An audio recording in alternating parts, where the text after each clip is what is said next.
My name is Leon, I'm 26, and for as long as I can recall, I've been the overlooked figure in my family's story.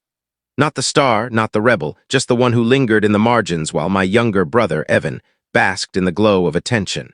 As a kid, I thought it was just how families worked. Maybe every household had a favorite. But in ours, it wasn't a subtle tilt. It was a blazing spotlight on Evan, leaving me in the shadows, navigating the uneven edges of their affection. It began with small things, the kind you dismiss when you're young.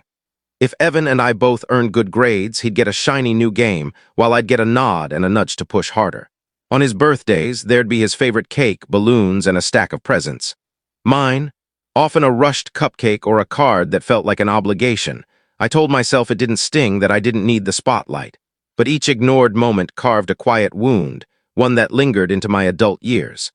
By 26, I thought I'd grown used to it. I had my own job, a modest apartment I paid for myself, and friends who saw me in ways my family never did. Still, I showed up for family events, birthdays, anniversaries, dinners, holding on to a flicker of hope that maybe someday they'd see me. My birthday this year was meant to be low-key. I didn't expect much, maybe a card or a shared meal.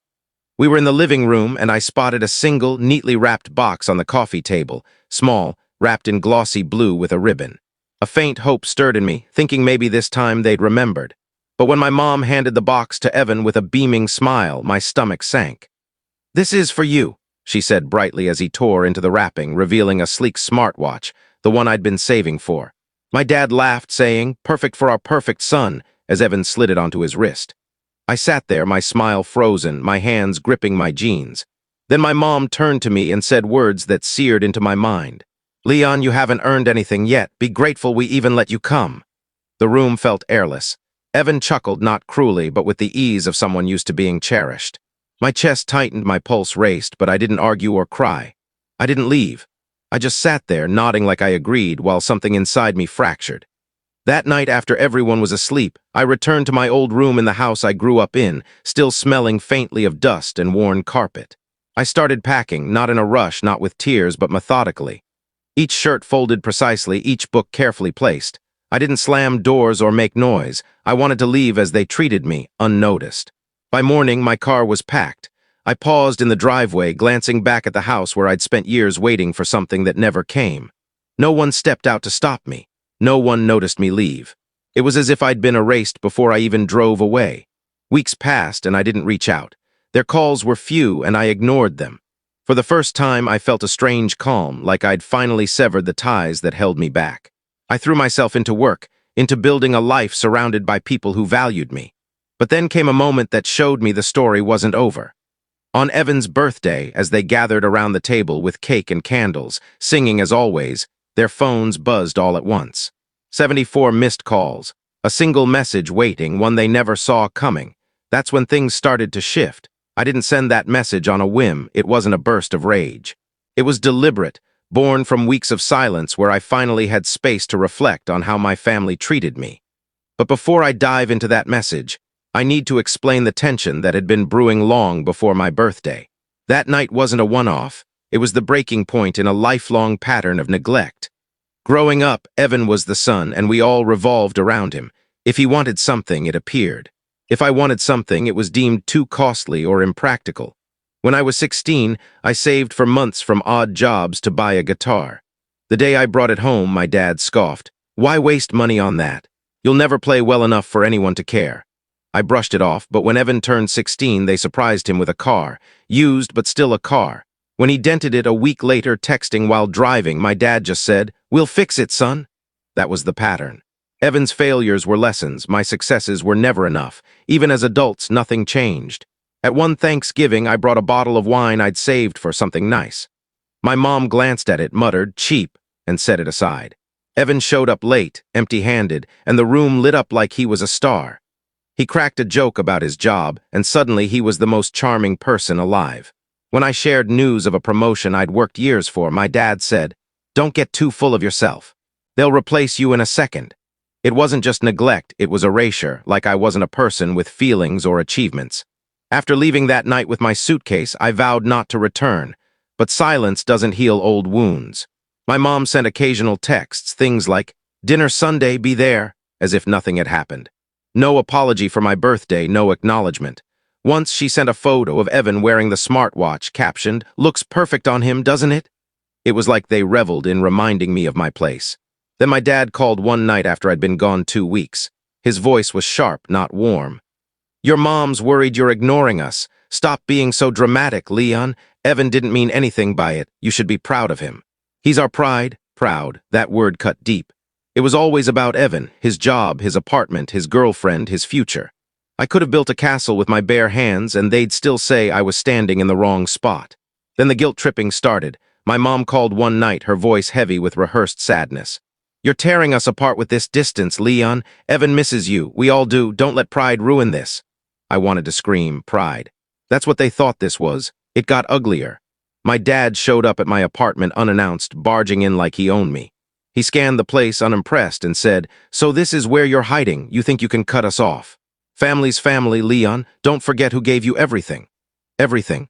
I thought of every late night studying alone, every shift I worked to pay my way, every backhanded comment they called advice. They hadn't given me everything. They'd taken more than they ever gave. Evan stayed quiet through it all. No calls, no apologies, no questions about why I left. I'd see him in photos online, surrounded by my parents, basking in the love I was denied. One photo showed him cutting a cake while my mom clapped and my dad grinned. It wasn't even his birthday, it was mine. That's when I knew they didn't just favor Evan. They'd written me out of their story. If they were going to erase me, I'd write my own ending. That brings me to Evan's birthday. The candles glowed, the singing started, and they were lost in their perfect world. Then their phones buzzed, first one, then all of them. Notifications piling up. 74 missed calls, a message they never expected. That was the moment the tide turned. On Evan's birthday, I was miles away in my apartment, a glass of water in hand, trying not to picture them. But I could see it clearly. The cake, the candles, my mom's off-key singing, my dad's loud laugh, Evan soaking it all in. That image used to break me. Now it drove me. That night, I set in motion something I'd been planning for weeks. When I left after my birthday, I didn't just take clothes.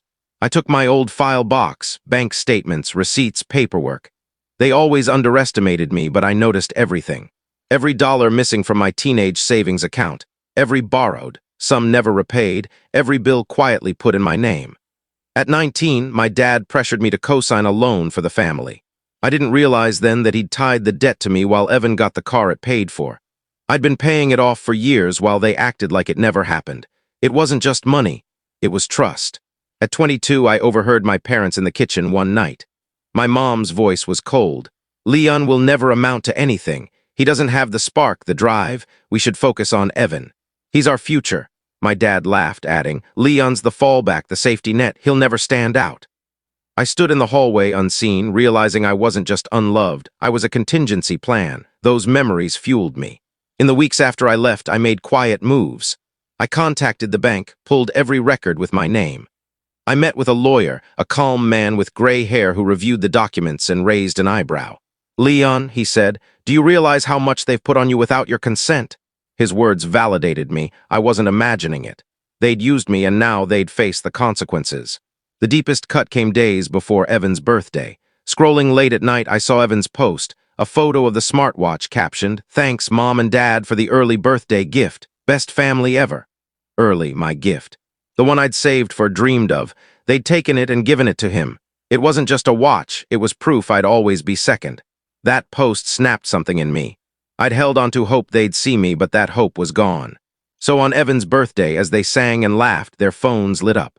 74 missed calls. A message, "Check your accounts." Within minutes, their celebration crumbled. While they cut cake, the financial foundation they'd stood on for years, partly built on my back, was unraveling. But the money was just the start.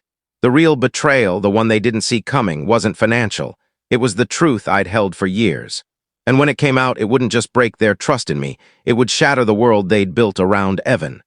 After sending that message, those 3 words, "Check your accounts," I thought I'd feel free. I thought the weight of years of being ignored and diminished would lift. Instead, the silence in my apartment felt heavy, oppressive. My phone buzzed for hours, unknown numbers, my mom, my dad, even Evan. I didn't answer. I watched the calls pile up, 10, 20, 50, 74, then turned my phone over and let it die. But revenge isn't clean, it's messy, and it pulls you down with it. I barely slept for days.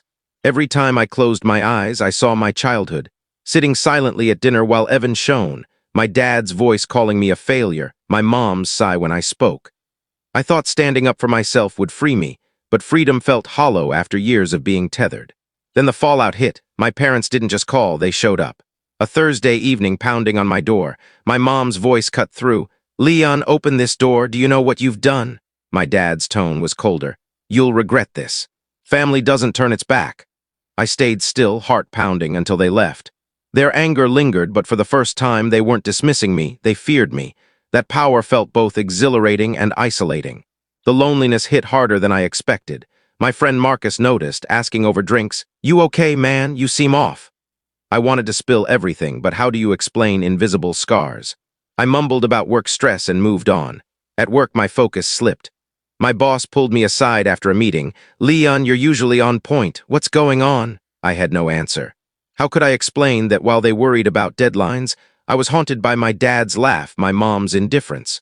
The lowest moment came one night, brushing my teeth, staring in the mirror. I barely recognized myself, hollow eyes, pale skin, shoulders slumped under unseen weight. For a second, I wondered if they were right, if I was just a background character. But then something shifted inside me. The groundwork I had laid began to bear fruit, and the shift in my life was undeniable.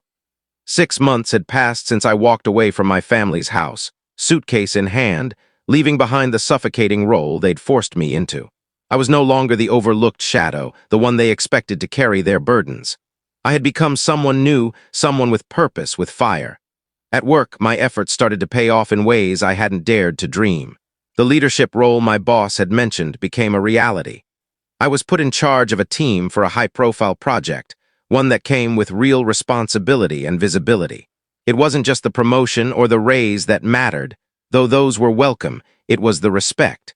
For the first time, people looked to me for answers, not as a fallback, but as a leader. "What's your take, Leon?" In a meeting chipped away at the years of being dismissed at home. This new role opened doors I hadn't even known existed. I was now interacting with clients, vendors, and influential figures in the business world. One of them, a seasoned entrepreneur named Victor, took an interest in me. He was sharp, with a no-nonsense demeanor, and during one post-meeting chat, he said, "Leon, you've got potential, but you're holding back. Stop trying to fit into someone else's mold. Build your own legacy." His words hit hard. Build your own legacy. They became my mantra. Victor and I started meeting outside of work, grabbing coffee, attending industry events, or just talking strategy over dinner. He shared stories of his own early struggles, of being underestimated and overlooked. When I opened up about my idea for a streamlined invoicing platform for small businesses, he didn't just nod politely. He leaned forward, eyes narrowing, and said, "That's got legs, Leon. I know people who'd invest in something like that if you're ready to commit." That moment felt like a spark igniting something bigger than just breaking free from my family's shadow. It was the start of creating something untouchable, something they could never claim. But the real game changer came from an unexpected discovery. While working with my lawyer to untangle my finances, we stumbled across something shocking, records linking me to accounts my parents had set up years ago. They had opened joint accounts when Evan and I were minors, but even after we became adults, my name remained tied to certain assets. Assets Evan was now using freely, assuming they were his alone. My parents, in their blind favoritism, had been careless. My lawyer grinned as he slid the documents across the table. "Leon, they've built their castle on sand, and you're standing on solid ground." For the first time, I wasn't the one left holding nothing. I had power, real power, the kind that could unravel their carefully constructed world. But I didn't act impulsively. I'd learned patience. Revenge wasn't about a quick outburst. It was about precision, about waiting for the moment when the impact would be undeniable. So I kept building. I threw myself into my startup idea, refining it with Victor's mentorship and input from the small group of entrepreneurs I'd met through Marcus. I continued my morning runs, pushing my body past its limits, each step a reminder that I was shedding the weight of my past. At work, I stayed late not out of obligation, but because I wanted to prove to myself what I could achieve when I wasn't tethered to their expectations. The silence from my family grew heavier. My parents' messages swung between guilt-tripping pleas and outright accusations. "You're destroying this family. How could you abandon us? You'll regret this, Leon." I stopped opening them. Their words no longer had the power to sink into me. Evan, though, was different. His messages were softer, almost sincere. "Leon, I don't understand why you're pulling away. We're brothers, just talk to me," I almost replied once. But then I remembered every moment he'd stood by while I was pushed aside, every time he accepted their praise without questioning my exclusion. His silence had spoken louder than his words ever could. As the months passed, the contrast between my old life and my new one became stark. I was running stronger, leading confidently, and sketching out plans for my startup late into the night. I wasn't just surviving anymore, I was in control. Control of my decisions, my future, my story. Then came the moment that solidified everything. At a networking event, I overheard someone mention Evan's name with a chuckle. Always showing off at those high-end parties, throwing money around like it's endless. Guy can't hold on to $1. It was a jolt of clarity. Evan was out there, living carelessly, spending wealth that wasn't entirely his, wealth tied to accounts with my name on them. He thought he was invincible, basking in the role my parents had crafted for him. But he was wrong. That night I walked home with a quiet resolve. My family had spent years convincing me I was nothing, using me as their fallback while propping Evan up. But now I wasn't just climbing out of their shadow. I was positioning myself to upend their entire world. The plan took shape slowly, deliberately. The first move was legal. With my lawyer's guidance, I began the process of reclaiming those accounts. They weren't just Evan's. They were legally mine, too. A few signatures, a few filings, and the funds were redirected under my control. It wasn't stealing. It was taking back what they'd assumed I'd never notice. I could picture Evan's confusion when his card was declined, the frantic calls to our parents, the unraveling of their perfect facade. It brought a quiet satisfaction. The second move was exposure. I had years of records, every loan, every debt they'd shifted onto me, every instance of being their scapegoat. With Victor's connections, I didn't need to make a public spectacle. I shared the truth with a few key people. Business contacts, community figures, even a distant cousin who'd always suspected something was off. It was subtle, a slow drip of information that let the cracks in their perfect image spread naturally. The final move was the one that would cut deepest. My startup was gaining momentum. With Victor's guidance and a small but committed group of investors, we secured initial funding. It wasn't massive, but it was enough to prove I was onto something real. I wasn't just escaping my family anymore. I was building something they could never touch, something that would outshine their lies. Revenge wasn't loud or reckless. It was cold, calculated, and patient, like a chess game where every move was planned 3 steps ahead. By the time I made my final play, I wasn't angry anymore. I was steady, certain, and ready. Because when I stepped back into their world, I wouldn't just walk in. I'd rewrite the rules. If you enjoyed this story, make sure to like, follow, subscribe, and turn on the bell icon so you never miss the next chilling tale.